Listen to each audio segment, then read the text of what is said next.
117 of the CRICKETher Weekly, and there is news this week to talk about, Sid, which is a good thing because otherwise there wouldn't be anything to talk about. Okay, what's there to talk about? What's happened? First of all, we had a big announcement yesterday. Katherine Brunt has announced her retirement from Test cricket, and it brings to an end a very long and distinguished Test career. She first played a Test in 2005, believe it or not, which really does feel like a massively different era. She was instrumental in England winning back the Women's Ashes for the first time in 42 years. I believe that she took 8 or 9 wickets across the match, so a phenomenal effort there. A Player of the Match award in that Test, I think. In her first Test, which is, don't see that very often, so good for her. But yeah, she did issue a statement alongside that in which she talked about prioritising white ball cricket, and the fact that kind of retirement's sort of been on the agenda for the last couple of years, so she's now going to prioritise ODIs and T20s. But it is a little bit odd, isn't it, Sid? A little bit. So the timing's odd, isn't it? Because we're just over a week away from England playing a Test against South Africa. So it's a bit of odd time to announce your retirement from Tests. So what's really going on here, Sid? Well, I think a friend put it to us that there's 2 options here, right? That either she decided 2 weeks before the Test that she wasn't going to play, and in that case she's somewhat left England in the lurch because they thought that she was going to play, and then she's suddenly gone, no, I'm not actually. Or the other possibility is that they told her she wasn't going to play and she decided to retire instead. Yeah. Which I'm not convinced that. I mean, I'm not convinced there's a third option there, no. And the ECB are kind of just going, oh, this is a retirement, and it's completely unrelated to a squad announcement that's going to be made presumably on Monday or Tuesday. But I think that everyone within the game knows full well what's gone on there. I think it's very odd, and it's very disingenuous of then kind of Lisa Kiteley and Heather Knight to be tweeting saying, oh, like it's going to be so hard to play for England to play Tests without Katherine Brunt, and and Heather Knight to say, oh, sorry, I'm still getting over my COVID croaky. For Heather Knight to say, oh, I'm not going to have her to throw the ball to, when presumably those are the 2 who have actually made the decision, because I don't think that Katherine Brunt would leave England in the lurch like that. She hasn't shown any inclination to kind of retire from any format of her own back. So I am pretty sure in my own mind that it's option B, that they've said to her, we're not going to pick you for the squad because we're thinking about younger players coming through, and from our perspective that's probably the right thing. That's something that we've talked about a lot. Yeah, absolutely, and it's exciting. It's going to be an exciting squad announcement because of course there's going to be no Annie Shrubsole, no Katherine Brunt. It's a real changing of the guard. There's almost certain to be a Test debut from one of the quick bowlers, possibly even 2. I mean, we're thinking that Freya Davis is going to be in with a shout, as is Lauren Bell, or possibly both of them playing in the Test. So it's going to be interesting to hear that squad announcement on Monday or Tuesday and see whether they're in there. Yeah, absolutely. And if Lauren Bell played, then she would be making her debut for England in a Test. Yeah, which is quite unusual these days, obviously, because the Tests are few and far between. It has been done reasonably recently, because of course Sonia Rodedra has done it within the last decade because she only ever played in a Test match. I love that you think that anything that happened within the last decade is reasonably recently. It is from my perspective, Raf. When you reach my advanced years. Okay, so I'm 35 now, so if you're picking the squad, or if you're picking the 11, are those two in there, or what? Well, it's an interesting question, isn't it? Other names have been. How many fast bowlers are they going to pick? That's the first interesting question. I think that with Katherine Brunt gone, there's going to always be there's this constant nagging worry in England selections about the flakiness of the batting, and for all that they'll say in public, oh, we bat all the way down to 11. That's the lady doth protest too much. They know that they don't bat down to 11, and they're worried about the batting. They're constantly worrying about it. So do they wind up giving a full bowling load to Nat Siver? in order to allow them to select an extra batter and then only select 2 other quick bowlers, or do they select 3 quick bowlers? I think almost certainly Kate Cross almost certainly going to play now because I don't think they're going to want to go into the test with only people that have never played a test match before in their sort of quick bowling attack. So I don't think they'll go with just, say, Bell and Davis. Is there a chance that they might pick a third person? I don't think it's very likely. I mean, people have been talking about Izzy Wong, but I think that she would be much better off making her debut in the T20 format. She's much more ready for the T20 format. Her batting's much more kind of the kind of thing you want to see in the T20 format. You don't really want someone walking out to bat playing the way that Izzy Wong does in a You might do in a debut test match. You might do if it was a declaration situation. Well, I mean, I suppose you could argue that that was what Stokes and co did for England the other day, and it was very exciting to see that men's test. But I don't think they're going to go for that. So I think it would be between Davis and Bell, but will it be both of them? It's an interesting question. What would you do, Raf? I mean, I'd definitely have them both in there. I think that they should. The 2 of them should be opening the bowling for England this summer in all formats. I don't have a problem with. I don't have a problem with playing people only playing bowlers who haven't played tests before in a test. And I think what's quite interesting about this is, as far as we're aware, because we thought that the India test last year wasn't going to be part of a multi-points series. Was it part of a multi-point series in the end? I think it was in the end. Yeah, okay, but it was announced really last minute, wasn't it? As far as we're aware, this South Africa test is basically doesn't relate to the rest of the series, right? So there's not really.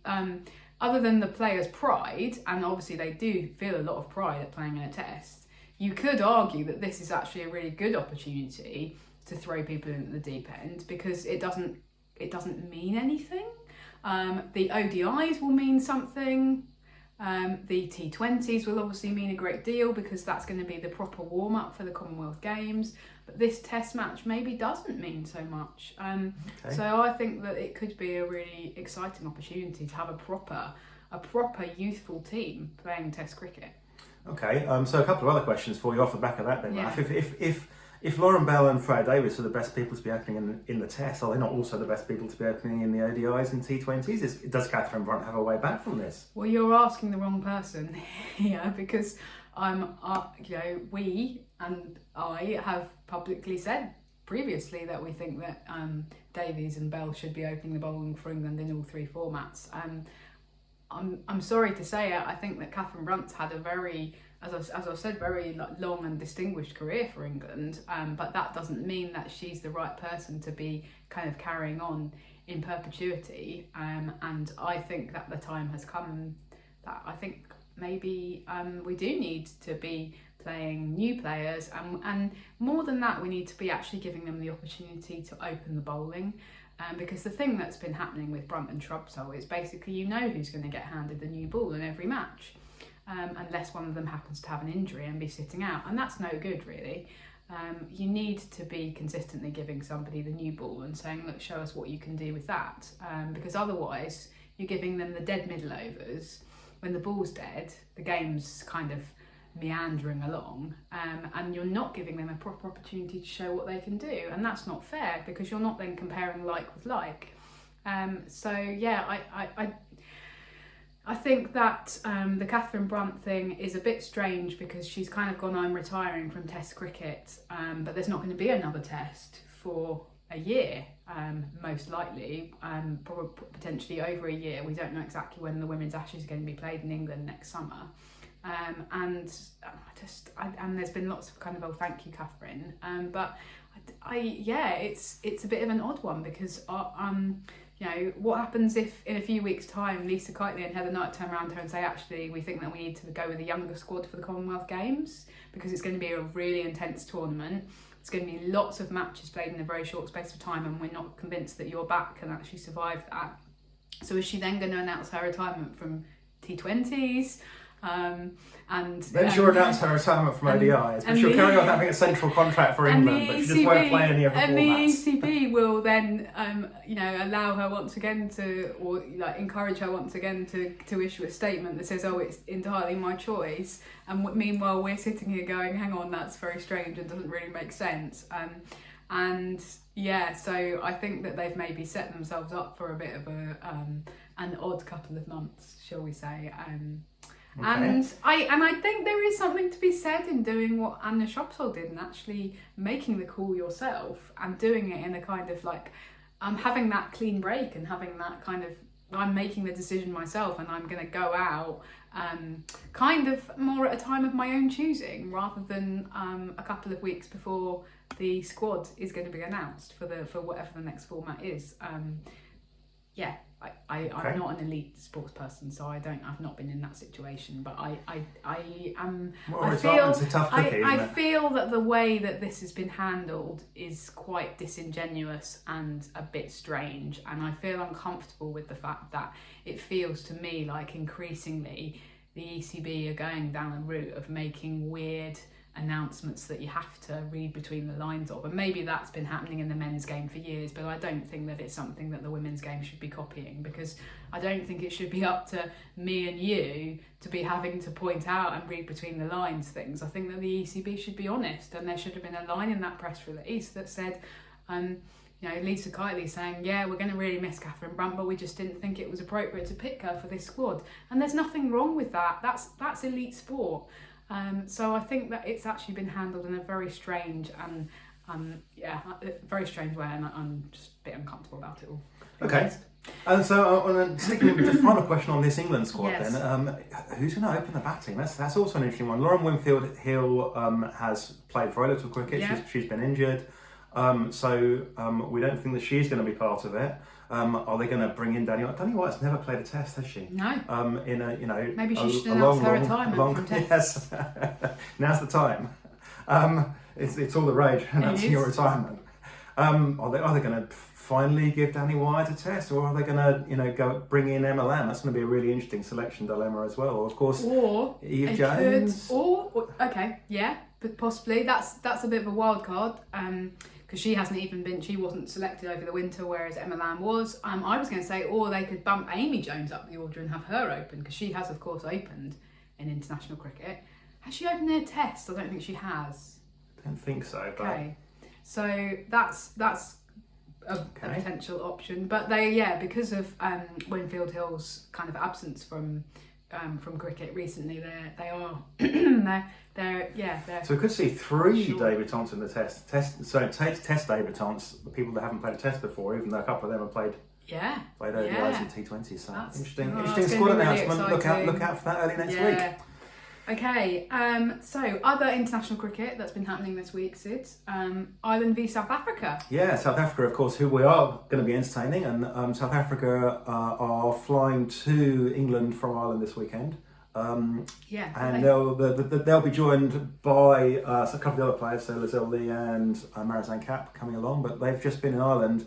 And they've won both series pretty convincingly. Ireland did sucker punch them in the first T20. That Ireland, batted really well, knocked up a good score, and South Africa with a slightly understrength team, a slightly inexperienced team, just didn't get over the line. But since then, it's been pretty much all about South Africa. I mean, Ireland, they made over 100 in both the other T20s, but they batted first in every game of the T20 series. They made over 100 in the other two games, so not total disasters, but South Africa won easily. But then the ODIs came along, and unfortunately, not good news for Ireland. So the margins were 9 wickets, and 189 runs. Yeah, I mean, Ireland bowled out for nothing in the first game, essentially. They made over 200 in the second game, so again, some positive signs. 69, not nothing.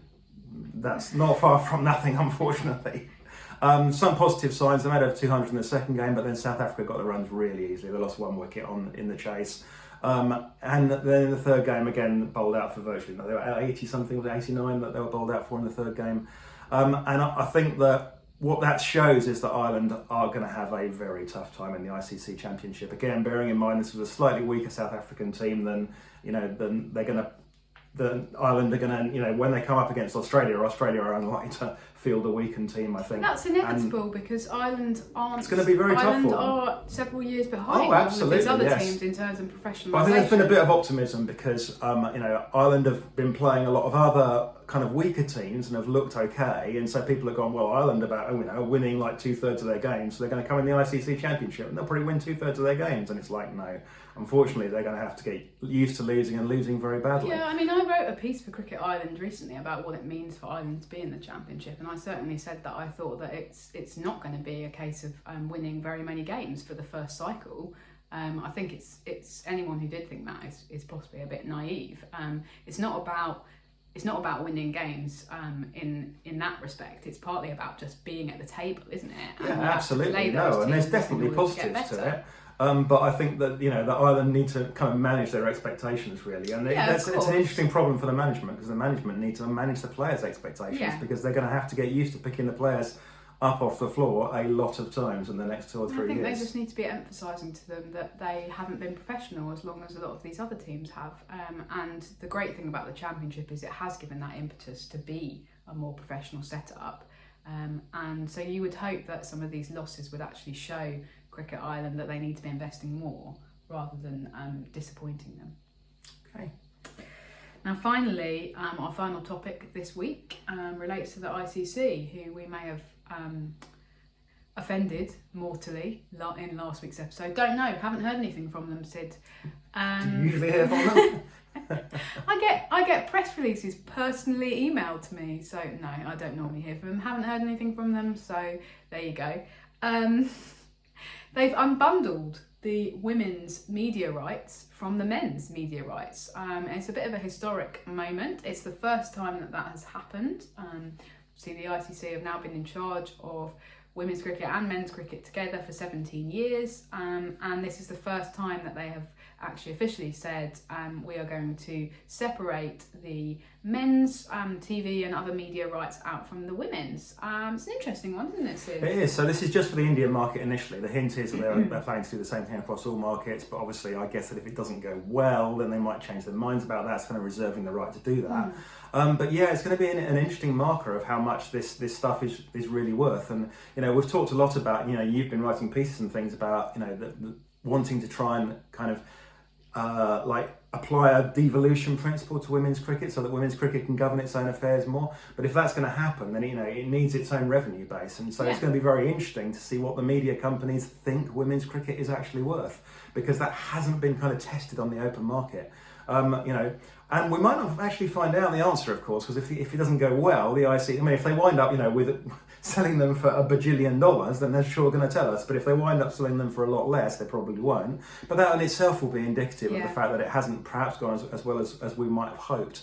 But I think what we're all hoping for is that someone will come up with a very good price. And then that will be applied in other markets, and we'll be able to actually put some numbers on women's cricket and go, this is how much it's worth. This is why it's worth investing in the women's game. Yeah. So I think what's really interesting about that actually is that they've said that they're not necessarily going to take the highest bid in terms of kind of financial worth in dollars. They've actually said that it's about media companies presenting their vision for women's cricket. That may well mean that actually what they want is a company who are prepared to show all the matches, because one of the frustrating things for us over the years has been that many companies who own the rights, an example would be Sky in England up until a few years ago, saying, oh, well, we've got the rights, so nobody else can show these games, and you can't show them on YouTube or anything like that. But we're not going to bother showing them, and that's what you really don't want. So I think that the ICC are partly responding to that, aren't they, and kind of saying, well, actually, maybe you'll offer us a bit less, but you'll offer us a more comprehensive package, or you'll offer us a package where you'll guarantee to show the matches at particular times or on particular channels, perhaps. Actually, so perhaps that to make people key matches available free to air and that kind of thing. So exactly. So to make key matches available free on streaming services, as indeed Sky basically did with the World Cup, and then kind of 100% keep their promise, because they failed to push the button for one of the matches in the World Cup, and it was not streamed for free, but all of the other ones were, all the other England matches were streamed for free, for example. So there's a kind of philosophical element to it, and I would add that actually I think kind of what you were saying there about it partly shows, or hopefully will show, that maybe it is feasible for women's cricket to break away from men's cricket, because you can see a situation where the women go, okay, well, this is how much revenue you're getting from our media rights. Where's it going? And why are we not having enough of a say in, first of all, who gets the media rights in the first place, because presumably it should be people who really care about women's cricket who are making that decision, and secondly, how we spend the money, because maybe we want to use that money to subsidise some more women's test cricket, like they do in men's cricket, because most men's tests are subsidised, cross-subsidised from across the money that they make, largely in T20 cricket. So why can't we do that in the women's game? So I think that this could be actually a really important step along the path of making that breakaway from the ICC more feasible. Okay. Exciting times. I'm excited. Okay, right. So next week's episode, we will be doing a full preview of the Taunton Test. It's going to be a good one, hopefully. The weather forecast is really good at the moment, touch wood, so we might even see the first women's test in a long time that doesn't get disrupted by rain. Who knows? Yes. See you in a week's time. Bye for now. Bye.